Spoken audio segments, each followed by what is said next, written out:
Fact by رومی کے معزز دوستوں، میں ہوں نبیل احمد۔ آپ سب دیکھنے اور سننے والوں کو السلام علیکم۔ پیارے دوستوں، ڈاکٹر علامہ محمد اقبال کو شاعر مشرق، مفکر پاکستان اور حکیم الامت جیسے ناموں سے یاد کیا جاتا ہے۔ ڈاکٹر علامہ محمد اقبال ایک ایسے ادب کے قائل تھے جو انسان کو انسانیت کا پتہ دے سکے اور بھٹکے ہوئے مسافر کو صحیح راستہ بتا سکے۔ انہوں نے اپنی شاعری میں لوگوں کو اسلامی تہذیب و تمدن کی بنیاد سمجھنے کی تلقین کی۔ آج کی ویڈیو میں ہم آپ کو ڈاکٹر علامہ محمد اقبال کا ایسا واقعہ بتائیں گے جسے سننے کے بعد ہر کوئی ڈاکٹر علامہ محمد اقبال کی شخصیت کو رشک اور قدر کی نگاہ سے دیکھتا ہے۔ پیارے دوستو، ایک دفعہ کا ذکر ہے کہ ایک بزرگ علی بخش کے پاس آئے اور کہا کہ انہیں علامہ اقبال کی زندگی کے بارے میں بتائیں۔ اس پر علی بخش نے انہیں ایک واقعہ سنایا کہ ایک بار علامہ اقبال میری خدمت سے مسرور تھے کہ مجھ سے کہا کہ علی بخش مجھے بتاؤ کہ میں تمہیں ایسا کیا دوں کہ تم خوش ہو جاؤ۔ میں نے جواب دیا کہ جو معاملہ ایک دن آپ کے ساتھ پیش آیا، میں نے اس کے بارے میں آپ سے سوال کیا تھا تو آپ نے بتانے سے انکار کر دیا تھا، وہ واقعہ مجھے بتائیں۔ علامہ اقبال نے فرمایا، میں آپ کو بتانا چاہتا ہوں، مگر ایک شرط یہ ہے کہ میری زندگی میں یہ واقعہ کسی کو نہ بتانا۔ البتہ میری زندگی کے بعد بتا سکتے ہو۔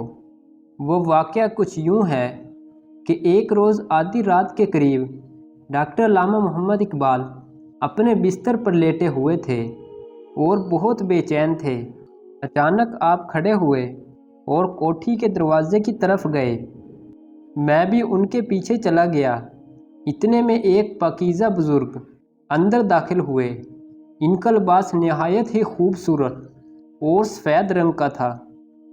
علامہ صاحب انہیں اندر لے آئے اور انہیں پلنگ پر بٹھا دیا اور خود نیچے بیٹھ کر ان کے پاؤں دبانے لگے۔ اس دوران علامہ صاحب نے ان سے سوال کیا کہ آپ کے لیے کیا لاؤں؟ اس بزرگ نے جواب دیا کہ دہی کی لسی لے آؤ۔ اس پر علامہ صاحب نے مجھے کہا کہ جگ لے کر جاؤ اور دہی کی لسی بنوا کر لاؤ۔ میں حیران تھا کہ اس وقت دہی کی لسی کہاں سے ملے گی؟ باٹی گیٹ جا کر کسی مسلمان کی دکان سے بنوا کر لاؤں یا اسٹیشن جاؤں؟ جو ہی میں کوٹھی سے باہر نکلا تو مجھے کوٹھی کے باہر ایک بازار دکھائی دیا جو میں نے آج سے پہلے کبھی نہیں دیکھا تھا۔ بازار میں مجھے لسی والے کی دکان نظر آئی اور میں اس کے پاس گیا اور اس سے کہا کہ مجھے لسی بنا دو۔ اس دکان والے نے جگ مجھ سے لیا اور جگ کو اچھی طرح دھو کر مجھے تازہ لسی بنا کر دی۔ جب میں نے پیسے پوچھے تو سفید داڑھی والے اس بزرگ نے کہا کہ علامہ صاحب سے ہمارا حساب چلتا رہتا ہے، تم یہ لے جاؤ اور ان کو پیش کر دو۔ میں جگ لے کر واپس کوٹھی پر آ گیا اور حضرت علامہ کو پیش کر دیا۔ حضرت علامہ صاحب نے ایک گلاس بھر کر ان سفید داڑھی والے مہمان کو پیش کیا اور اس نورانی بزرگ نے وہ گلاس لسی کا پی لیا، پھر دوسرا گلاس بھر کر دیا، وہ بھی انہوں نے پی لیا۔ جب تیسرا گلاس بھرا تو بزرگ نے کہا کہ خود بھی پی لو۔ پھر علامہ صاحب نے وہ لسی کا گلاس پی لیا اور کافی دیر تک علامہ اقبال اس بزرگ کے پاؤں دباتے رہے اور باتیں کرتے رہے۔ کچھ دیر بعد وہ بزرگ کھڑے ہوئے اور کوٹھی سے باہر جانے لگے۔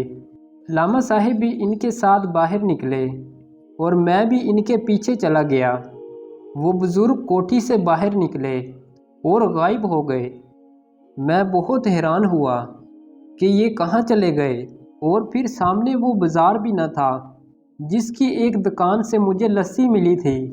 یہ واقعہ سنانے کے بعد میں نے ڈاکٹر علامہ محمد اقبال سے پوچھا کہ یہ بزرگ کون تھے اور دکان پر بیٹھے ہوئے وہ درویش کون تھے؟ علامہ اقبال نے فرمایا، ٹھیک ہے میں بتا دیتا ہوں، لیکن میری زندگی میں یہ واقعہ